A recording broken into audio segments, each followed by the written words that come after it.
Speaking of Minnesota, a doctor and state senator from Minnesota, Scott Jensen, joins us tonight on the 702 communication line to talk about an interesting piece you put in the Star Tribune recently as well. So I don't know if you like Dr. Jensen, Senator Jensen, but thank you so much for joining us tonight, sir. And let's start with this. You and I communicated briefly yesterday via email, shortly on the phone. Have you yet seen the information that's going into these U of M models that the governor is using to make these decisions? No, we have not. We have asked for those, and we were told by the governor's office that we would receive the data tonight. And so we're hoping to see what the assumptions are and what the data is. But at this point in time, we have not. So I just want to be clear for our audience, sir. You've got a governor of a state that is making executive orders, stay-at-home orders, that right now is cratering your economy. We don't know what data is being used, and yet you as a state senator, as a doctor, have not seen that data that's being used for our governor to make these decisions. No, we have not. And does that not concern you? I mean, shouldn't the people of Minnesota be screaming right now?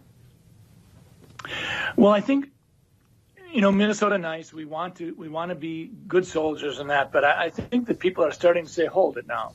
We need to have a deeper understanding of this, and we're not getting it. I think that, in Minnesota, as a physician, I received an email last week from the Department of Health coaching me on how to fill out death certificates. And I've never really received coaching from the Vital Statistics Agency in terms of how to do a death certificate. But basically, I felt like they were saying, you don't have to have a confirmed laboratory test for COVID-19 in order to make the death certificate be COVID-19. So wait. Sir, I don't mean to interrupt you, but that and what you just said, I think, is critically important. Can you repeat what you just said, please?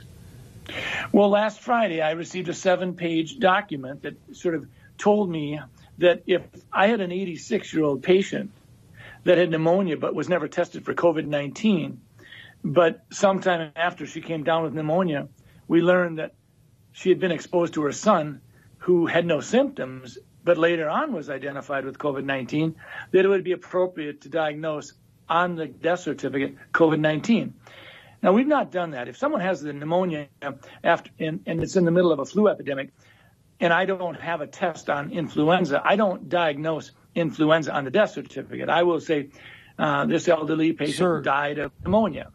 I don't mean to interrupt you, but my heart is sinking right now as you're telling me this. You're a doctor. Why in the world would they be sending you out information to fill out death certificates, whether the person's been diagnosed with COVID-19 or not, but then to say in the death certificate this person's death was caused by COVID-19? That does not sound right to me. I went to the person in our office who does most of the death certificates over the last 10, 20 years, and I said, does this sound right? I had her look at the documents that I printed off, and she said, well, we've always been told that you always put down just facts. You don't put down any probabilities. You don't put any presumptions down. It's just what you know. And so this is concerning. And it actually gets to your point, Chris. When we start talking about the data that goes into the modeling, we have to ask ourselves a question. Are we being forthright? Are we sharing with the public? Minnesota, North Dakota, we don't need to be having it sugar-coated. We want to know what's going into your modeling. So with that being said, why would they want to skew the number of deaths due to COVID-19? Well, fear is a great way to control people, and I worry about that. I worry that sometimes we're so darn interested in just jazzing up the fear factor that, sometimes people's ability to think for themselves is paralyzed if they're frightened enough. And that's not where I want people to be. I want people to say, we're going to get through this. I'm going to use my head. I'm going to go to different sources.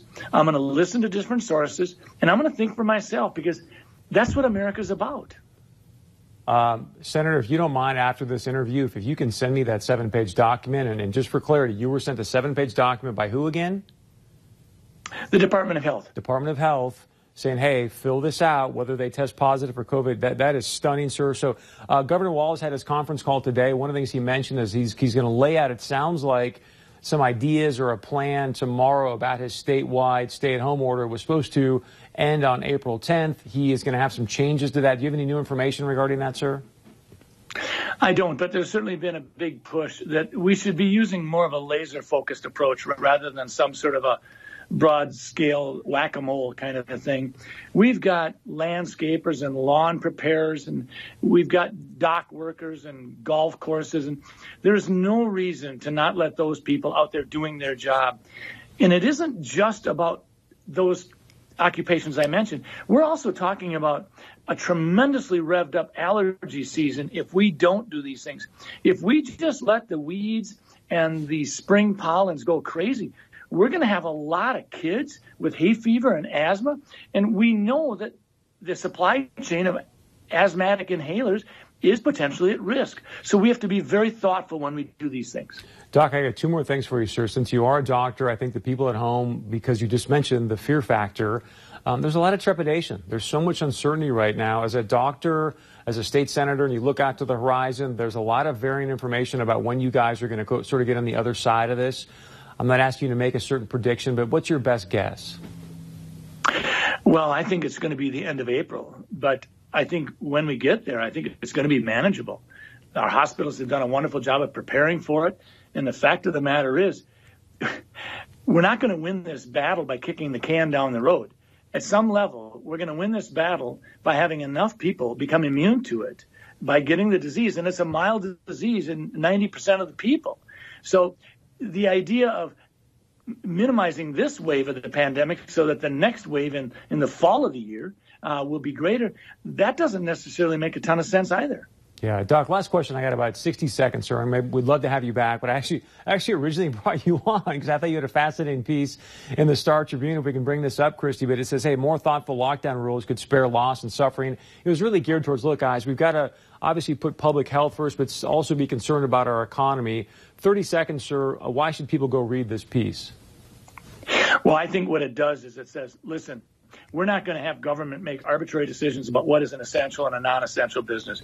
We're talking about measuring what we're trying to do. We're trying to provide some separation. We're trying to provide some social distancing. And if that's the case, we need to look at what's a safe occupation and what's not. So if two people are mowing a lawn on a golf course and they're 30 yards apart, that's not an issue. If we've got lawn people and they're working in solo or two-man crews, this is not an issue.